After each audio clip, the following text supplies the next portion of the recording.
할렐루야. 이 찬송의 고백이 우리 삶의 고백되기를 소망합니다.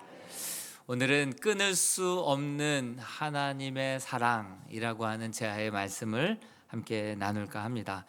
우리 대한민국 성도들이 가장 좋아하는 성경 구절 10가지만 꼽아 보라고 한다면 베스트 10, 그 중에 우리가 읽었던 로마서 8장 28절 말씀이 10위 중에 랭킹 5위에 상위권이죠. 5손가락 안에 들어갑니다.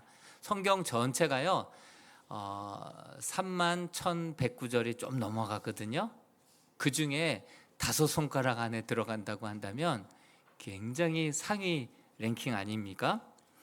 이 말씀을 왜 이렇게 사랑받고 사람들이 좋아할까요? 한번 이 말씀을 한번 외우시는 분들은 한번 외워보고 아직 못 외웠다 하시는 분들은 한번 보고 같이 한번 따라서 읽어보겠습니다. 로마서 8장 28절입니다. 시작. 우리가 알거니와 하나님을 사랑하는 자 곧 그의 뜻대로 부르심을 입은 자들에게는 모든 것이 합력하여 선을 이루느니라. 아멘. 유튜버의 채널 중에 롬828이라는 채널도 있더라고요. 롬828 로마서 8장 28절. 그렇죠. 왜 이렇게 사람들이 이 구절에 열광을 할까, 이렇게 좋아할까 생각해 보면 모든 것이 잘 될 거야, 이렇게 이해한 거 아닌가 싶어요. 이 말씀을 모든 것이 잘 될 거야, 아니 모든 것까지 가지 않더라도 끝이 잘 될 거야. 끝이 나중에 좋아질 거야, 좋게 끝날 거야 라고 하는 뜻으로 이해했기 때문에 이 말씀을 좋아한 것이 아닌가 생각이 드는데요. 과연 그런 뜻일까요? 과연 그런 뜻일까요? 오늘 말씀에 보면 이 말씀이 과연 어떤 뜻인지에 대해서 한번 자세하게 말씀이 말씀할 수 있도록 말씀을 통해서 한번 함께 풀어보도록 하겠습니다. 말씀을 자세히 보면 조건이 있는 것을 보게 됩니다. 어떤 조건이 있을까요? 모든 것이 합력하여 선을 이루는데 그 앞에 조건이 있어요. 하나님을 사랑하는 자, 그리고 거기에 대한 똑같은 해설이 있어요. 곧 뭐죠? 그 뜻대로 부르심을 입은 자. 그러니까 하나님을 사랑해서 그의 뜻대로 따라 살아가는 자라는 것이죠. 그러니까 율법주의만을 뜻하는 것이 아니에요. 율법주의는 말씀을 통하여서 말씀을 계명을 지킴으로 의로워진다, 이렇게 얘기하잖아요. 유대주의자들, 율법주의자들은. 그리고 율법 무용론자들도 있어요. 뭐 믿음이면 되지 뭐 계명이 뭐 필요하냐, 율례가 뭐가 필요하냐, 이렇게 얘기하는데 성경은요 분명히 하나님을 사랑함으로 그의 기뻐하시는 일들을 기뻐 행하고 그가 싫어하시는 일들을 안 하는, 하나님을 진심으로 사랑하는 마음으로 그의 계명을 따라 잘 지키는 자들에게, 그 조건이죠, 그런 사람들에게 모든 것이 합력하여 선이 되게 해주신다라고 하는 약속의 말씀이죠. 이 말씀을 계속해서 묵상하다 보니까 떠오르는 말씀이 있어요. 예수님께서도 나를 사랑하는 자는 어떤 자인지 아냐? 분명하게 정의를 내려주셨어요. 요한복음 14장 21절 말씀을 같이 한번 읽어보겠습니다. 시작. 나의 계명을 지키는 자라야 나를 사랑하는 자니 나를 사랑하는 자는 내 아버지께 사랑을 받을 것이요 나도 그를 사랑하여 그에게 나를 나타내리라. 누가 주님을 사랑하는 자라고요? 계명을 잘 지키는 자라야 나를 사랑하는 자다. 그래서 나를 그렇게 사랑하는 자는 나도 그를 사랑할 것이고 그에게 나를 나타내리라. 이 말은 합력하여 선을 이루어 줄 것이다 라고 하는 똑같은 말씀이죠. 모든 것이 합력하여 선을 이룬다 했는데 그 모든 것이라 함은 그 모든 것 안에는 어떤 것들이 포함되어 있을까요? 좋은 일도 포함되어 있겠죠. 예수를 믿고 정말 내가 구원을 이루고 평안을 얻고 정말 뭐 기도의 응답을 받고 뭐 일이 잘 되는 것, 그것도 모든 것 안에 포함되어 있겠죠. 그런데 모든 것 안에는 내 뜻대로 되지 않을 때, 원치 않은 고난과 슬픔 가운데 놓이게 되었을 때, 내가 좋지 않는 일, 생각지도 못했던 인생의 일들을 당했을 때도 포함되어 있겠죠. 그래서 이 모든 일 안에는, 모든 것 안에는 좋은 일도 나쁜 일도, 원하는 일도 원치 않은 일도 다 포함되어 있는데, 정말 주님을 사랑하고 그 계명을 잘 지키는 자들에게는 우리 하나님께서 좋은 일이든 나쁜 일이든 이 모든 것들에 하나님께서 개입하시고 역사하셔서 결과적으로 정말 합력하여 선한 길로 이끌어 주실 것이다, 이런 말씀이다라고 하는 것이죠. 그럼 모든 것에 합력하여 선을 이룬다. 선을 이룬다는 것은 무엇입니까? 선을 이룬다. 그 선을 이룬다라는 말씀이 29절, 28절 그 다음 절인 29절에 정확하게 나와 있거든요. 29절 말씀을 한번 읽어보겠습니다. 선이 뭘까? 한번 읽어보겠습니다. 시작. 하나님이 미리 아신 자들을 또한 그 아들의 형상을 본받게 하기 위하여 미리 정하셨으니 이는 그로 많은 형제 중에서 맏아들이 되게 하려 하심이라. 선으로 이끄신다는 것은 맏아들이 되게 해 주시겠다라고 하는 뜻인데, 여기서 이 맏아들은 누구냐면 바로 예수 그리스도를 뜻하는 거예요. 예수 그리스도. 그러니까 아직 미리 정하신 자들, 아직 의롭게 된 게 아니에요. 아직 죄인 가운데 거했던 자들을 불러서 자녀 삼아 주신 거예요. 양자 삼아 주신 거예요. 그러나 아직 예전에 죄된 습관을 그대로 가지고 있어요. 근데 그 자들에게 그러한 이제 막 거듭난, 이제 막 하나님의 자녀가 되었고 의롭다 여김을 받았던 그러한 자들에게 여전히 죄 가운데 살아가요. 예전에 지었던 습관대로 살아가는 거예요. 그런 사람들에게 좋은 일이든 좋지 않은 일이든 원하는 일이든 원치 않은 일이든 하나님께서 이것들을 개입하시고 역사하셔서 결과적으로는 맏아들 예수 그리스도의 인격으로 그들을 변화시켜 나아갈 것이다. 이 뜻이 바로 합력하여 선한 길로 이끄신다라고 하는 말씀인 것이죠. 여러분, 설교는 듣고 계시는 거죠? 이해하고 계시는 거예요? 네. 예. 그러면서 30절에 보니까 한 사람을 구원하시는 그 전 과정을 이야기하고 있어요. 한 사람을 불러내어서 어떻게 자녀 삼으시고 어떻게 그를 예수님 닮게 영화롭게까지 만들어 가시는지의 과정이 30절 안에 다 녹아져 있는 거예요. 저와 여러분들의 구원한 그 과정이니까 30절 말씀을 그것을 떠올리면서 읽어보겠습니다. 시작.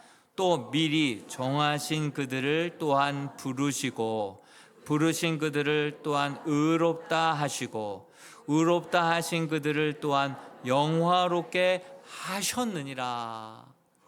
여러분, 저와 여러분들은 이 땅 가운데 우연히 던져진 존재가 아닌 줄로 믿습니다.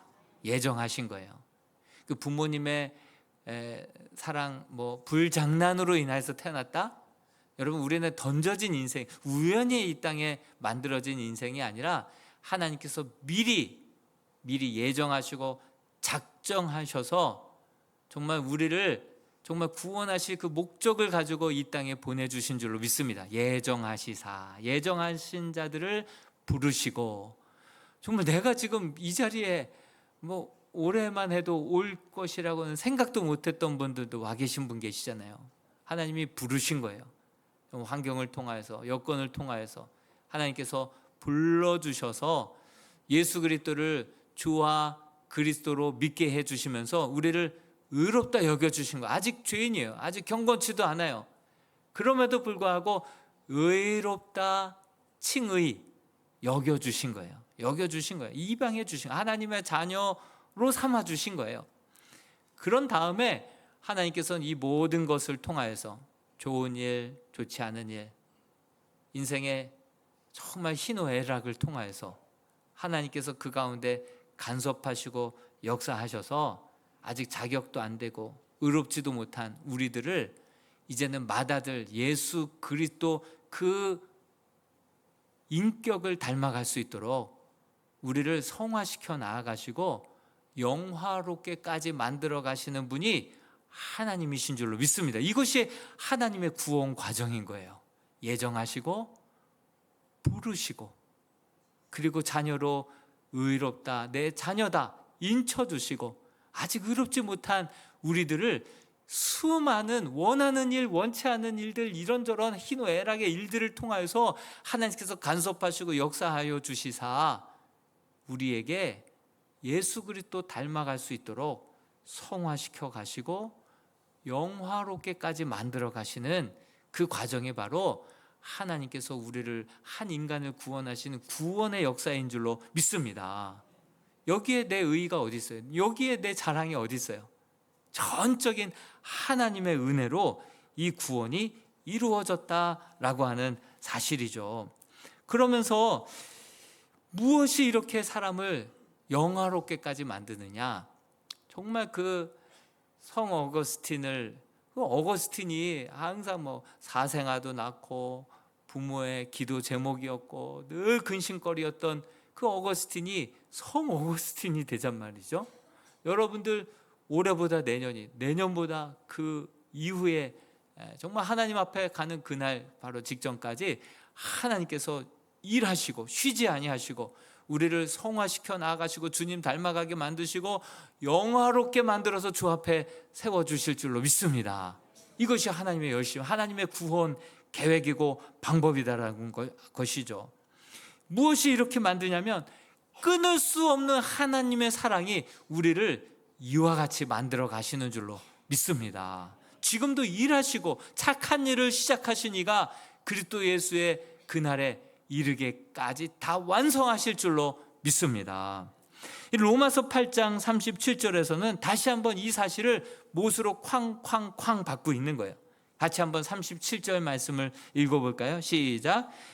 그러나 이 모든 일에 우리를 사랑하시는 이로 말미암아 우리가 넉넉히 이기느니라. 새번역 성경에는 이기고도 남음이 있다. 이 모든 일, 원하는 일, 원치 않은 일, 이런 일들을 통해서 여전히 끊을 수 없는 하나님의 사랑으로 말미암아 우리로 하여금 결국에는 주님 닮은 작은 예수로, 주님의 인격을 닮은 작은 예수로 결국은 만들어 가실 것이다. 이 말씀이 바로 합력하여 선을 이룬다라고 하는 말씀을 통해서 알 수가 있습니다. 우리가 이 말씀을 전할 때 다들 아멘 했죠. 아멘 했습니다. 말씀 보고 우리 주님을 보고 나면 아멘 할 수 있죠. 그러나 우리의 현실을 보면 어떻습니까? 여전히 정말 달라지지 않는 현실을 보고 여전히 변화되어 가지 않는 우리의 가정들을 보면 정말 우리 마음이 베드로처럼 주님 보고 물 위를 걸었다가 당장에 그 파도 보고 그 바다에 그냥 깊이 빠져들어가는 그러한 모습을 보게 됩니다. 오늘 이 35절의 상황들을 보면 앞에 부분은 어찌 끊으려 이렇게 말하고 있지만 그 사랑을 보면 아멘 하지만 환경을 보면 어떻습니까? 35절 말씀을 보니까 환난, 곤고, 박해, 기근, 적신, 위험, 칼, 이것이 로마 1세기 그리스도인들이 당한 현실이거든요. 36절에서는 우리가 종일 주를 위하여 죽임을 당하게 되며 도살당할 양같이, 이 콜로세움에 도살당할 양같이 끌려 세워져서 정말 그 사람들에게 조롱거리가 되어가며 죽임당했던 때가 바로 1세기 로마 그리스도 교회의 그러한 모습 아니겠습니까? 그러니까 이 말씀을 보고 주님을 보면 아멘 할렐루야가 나오고 눈 감고 기도하면 믿습니다가 나오는데 눈 뜨고 우리의 현실을 바라보면 환난, 곤고, 박해, 기근, 적신, 위험, 칼, 이러한 현실에 우리가 봉착하게 되다 보면 하나님이 나를 사랑하시는 거 맞아? 의심이 되는 거예요. 끊을 수 없는 사랑이라고? 나를 사랑하면 이렇게 나를 던져버릴 수 있어? 이렇게 나를 이 고난 가운데 내버려두고 정말 기도해도 아무런 응답 없이 침묵하실 수가 있어? 나를 어쩜 이렇게 정말 이 고난 가운데 던져버려 놓은 것처럼 이렇게 하나님 침묵하실 수가 있어? 의기소침해지고 또 심지어는 원망이 나오고 낙심이 될 때가 많이 있습니다. 그러나 여러분, 우리의 삶의 환경이 아무 문제 없고 말썽도 없고 아무 일도 안 일어난다고 한다면 정말 그 사람은 바로 한마디로 배려지는 사람이 되는 거예요. 배려지는 사람, 쓸모없는 사람이 되는 것이죠. 여러분, 우리는 죄악 가운데 태어났고 죄악 가운데 살아가는 존재입니다. 완전치 못한 그 하나님 앞에 의롭다 인침을 받고 구원함을 받고 자녀로 의롭다 여김을 받았음에도 불구하고 여전히 내가 잘한 것은 주님 손 꼭 붙잡고 있었을 때 조금 잘하고, 내가 못한 것은 나예요. 내 모습이에요. 내 민낯인 거예요. 예? 하나님 손 잠깐 붙잡고 있을 때나 잠깐 우리가 겸손하고 순종하고 봉사하고 주님 손 놓는 순간 교만해지고 원망하게 되고 불평하게 되고, 정말 그 다윗이 주님 손 놓자마자 사울보다도 더 악해졌던 것처럼 그런 모습이 바로 우리의 모습이죠. 근데 하나님께서 우리를 환경을 통하여서 아무 문제 없이 말썽 없이 아무런 고난 없이 우리를 그냥 내버려 두신다고 한다면 우리의 인생은요, 배려버린 인생이, 못 쓰는 인생이 되어버리는 많은 것이죠. 그래서 하나님은 우리의 인생 가운데 때로는 정말 기도의 제목도 주시고 눈물의 남편도 주시고 때로는 기도의 자식도 주시는 거예요.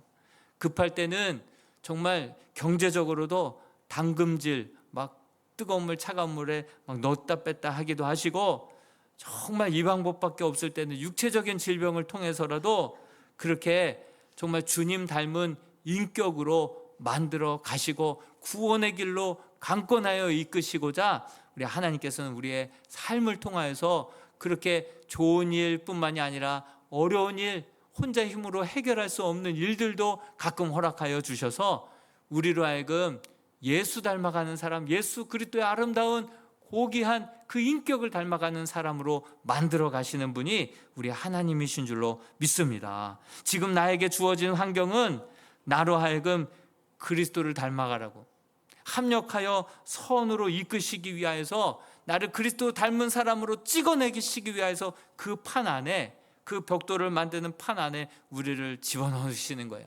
그러니 집어넣는데 아프죠. 찍어내는데, 누르는데 아프죠. 막 찢겨지는, 막 눌리는 듯한 그러한 문제, 아픔이 있죠. 고통이 있죠. 그러나 여러분, 이 일들을 통하여서 결국 저와 여러분들을 통하여서 예수 그리스도 아름다운 그 성품을 닮아가게, 그리스도의 모습을 닮아가게 우리를 빚어가시는 하나님의 구원의 섭리인 줄로 믿습니다. 우리는요, 고통을 만날 때 고통은 고통입니다. 솔직하게 얘기하면 정말 아무도 부인할 수 없는 일이죠. 고통은 고통이에요. 아픔은 아픔이에요. 슬픔은 슬픔이에요. 고통 자체가 기쁨일 수는 없어요. 슬픔 자체가 영광일 수도 없습니다. 그러나 인생 가운데 정말 그 고통도 아픔도 슬픔도 불행도 심지어는 재앙까지도 하나님께서는 하나님 손에 그 모든 것들이 들려지게 될 때 그것들을 통해서 우리를 단련하고 연단하시고 나를 빚으시고 찍어내셔서 결국 뒤돌아보면 성숙한 주님의 자녀로, 주님 닮은 그러한 인격의 모습으로 주 앞에 서 있게 만들어주시는 분이 우리 하나님이신 줄로 믿습니다. 이것이 나 같은 죄인을 불러서 고귀한 예수 닮은 인격으로 변화시켜 나아가시는 하나님의 구원 역사라고 하는 사실이죠.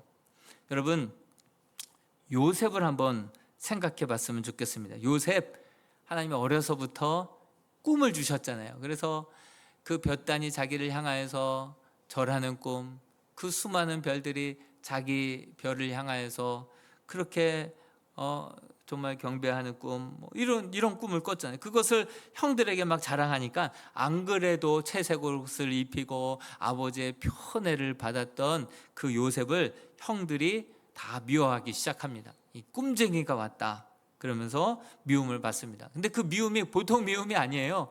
그냥 죽이고 싶은 미움인 거예요. 그래서 차라리 이 요셉을 죽이자 이런 얘기까지 나왔을 때 간신히 큰형이 중재를 해서 목숨은 부지하고 이방 나라로 애굽으로 팔아버리지 않습니까?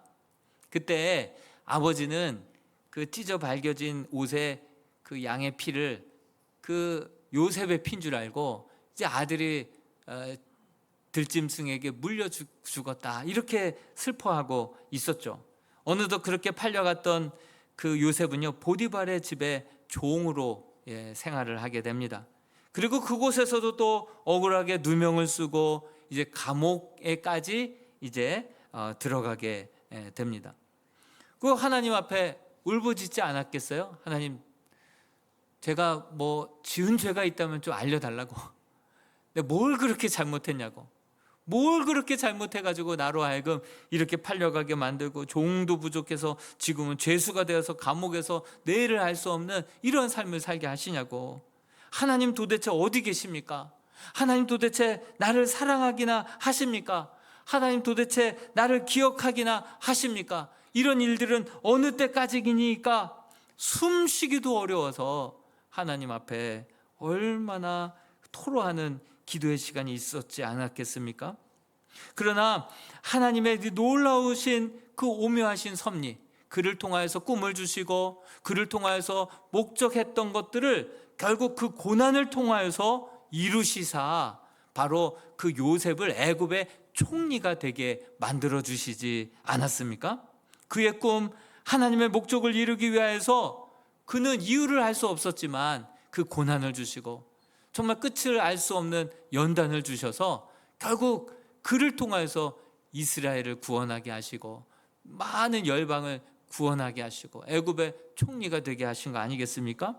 또 총리가 되기 전에 꿈을 주셨잖아요. 그래서 7년 풍년과 7년 흉년 그 꿈을 또 주시지 않았습니까? 그래서 그 꿈대로 이제는 우리가 풍년일 때 음식을 잘 저장하고 또 흉년을 잘 대비해야 된다. 그 꿈으로 말미암아 기근이 왔을 때 오히려 주변 나라들을 도울 수 있었고 뿐만 아니라 그 덕분에 자기의 형제들까지도 그 앞에 나와서 머리를 조아리고 꿈이 현실이 되는 그러한 일들이 일어나게 된 거 아니겠습니까? 요셉에게는요 이제 보복할 기회가 온 거예요. 그 자기를 팔아 넘겨서 그 수년 동안 그 죽을 고생을 하게 만들었던 형에게 보복할 수 있는 기회가 딱 왔는데 순간 그 형님들이 자기에게 엎드려 절하는 모습을 보면서 그 꿈이 생각이 나는 거예요. 꿈이 이루어진 거예요. 하나님의 약속이 성취가 된 거예요. 하나님의 목적이 이루어진 거예요. 그때 그는 가슴 깊이 깨닫게 된 이 원인을 알 수 없는 이 고난, 그 기근을 통하여서 하나님께서는 이 모든 꿈들을 이루어 가시고 민족을 구원하시고자 정말 열방을 구원하시고자 오늘 나를 이 애굽의 총리가 되어서 이 일을 하게 하시고자 이렇게 지금까지 인도하셨구나. 그것을 오롯이 깨닫게 된 것입니다. 그래서 형들에게 눈을 들어 날 보라고, 바로 형님들이 판 요셉이라고 눈을 들어 보자마자 이제는 죽었다 생각이 든 거예요. 이제는 죽었다 생각이 든 거예요. 그럴 때 벌벌벌 떠는 그 형님들에게 요셉이 뭐라고 얘기합니까? 창세기 45장 5절 말씀을 같이 한번 우리가 읽어보겠습니다. 시작. 당신들이 나를 이곳에 팔았다고 해서 근심하지 마소서, 한탄하지 마소서. 하나님이 생명을 구원하시려고 나를 당신들보다 먼저 보내셨나이다. 그러면서 8절에서는 뭐라고 또 얘기하냐면 하나님이 나를 바로에게 보내셔서 그 온 집의 주로 삼으시고 그 온 집을 구원하게 하시고 그 온 땅을 통치자로 삼으셨다. 그렇게 이야기하고 있습니다. 하나님께서 나를 앞서서 보내시고 이 모든 일들을 사용하시고 섭리하시고 역사하셔서 나로 하여금 생명을 구원하게 하셨다. 애굽의 통치자가 되게 하셨다. 그로 인해서 우리 민족을 구원하게 하신 것이다. 그러니 저는 이 모든 일들을 하나님께서 합력하여 선으로 바꿔주셨기 때문에 형님들에게 원망 있거나 불평이 없습니다. 상처도 없습니다. 하나님이 합력하여 선을 이루신 것입니다. 그러면서 형님들을 다 용서하는 그러한 요셉의 모습을 보게 됩니다.